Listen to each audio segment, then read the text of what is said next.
Now, before we get started, I just want to share some of the terminology that we're going to be using on this course. Now, there's not loads of it, but there's just a few keywords or phrases that you need to be aware of and have a really good understanding of before we get going.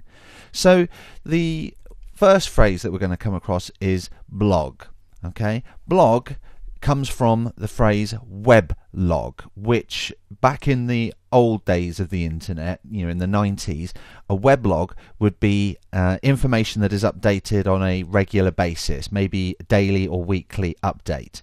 A bit like a newsletter, but actually published to the website.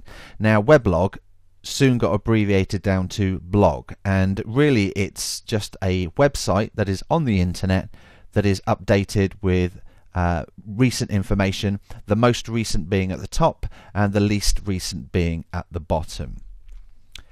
So when we talk about the most recent information, that is included within a blog post. Now, I want to bring your attention to this website, which is my website for my book, I'm Getting Out. So from here I incorporate a number of different things. At the top I've got my landing page element, but then underneath that I've got my most recent blog post at the top, and then the next blog post, and then the next blog post, and then the next blog post. So it goes down like that. So this post in particular is the most recent one, and it's like an article, and I can include images and text and that sort of information can go in there. There'll be more on that later on. The next word is HTML, which stands for Hypertext Markup Language. Now, this is one of those that starts to scare people, but you don't have to be worried about it.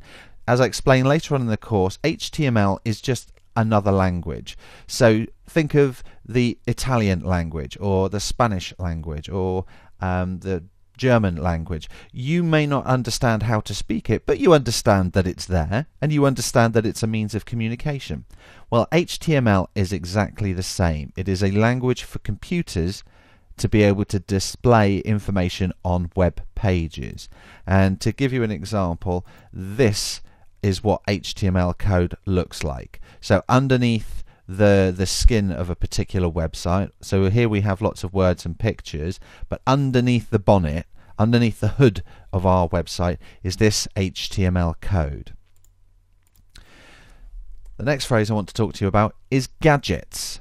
Now, within Blogger you can install gadgets, and by gadgets I mean you can have things like this gadget here, which is an email subscription box, or on the right hand side I can install gadgets by installing word and text gadgets here, so I can have words and phrases on the side. I can also install an image gadget, which is here, and now I've used this image and turned it into a button that if people click on will go to another web page. But that is examples of gadgets. The next phrase I want to talk to you about is hosting. Now, web hosting is not something we're really going to have to concern ourselves with because Blogger is hosted for free by Blogspot. Okay, so Blogger is the website program and it is hosted on Blogspot. So we don't have to pay for that. That is all completely free and comes part of the package.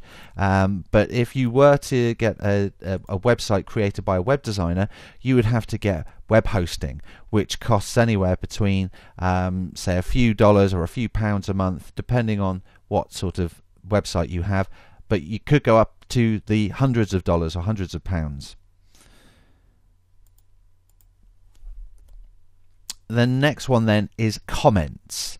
Now, within a blog you have blog posts, as we have seen, and we also have blog post comments. So here is an example of a blog post that I created that was entitled "Free Holiday Accommodation for Serving and Ex-Forces Personnel, Yes Free." And I wrote an article, short article, and posted a YouTube video about an organisation that's here that helps British service personnel have free holiday accommodation. And a number of people commented on this because they liked the idea and they wanted to comment and add further information. So there you have the ability to interact and engage with your audience, and you've probably seen this before on news websites where people can have their thoughts of the story in question.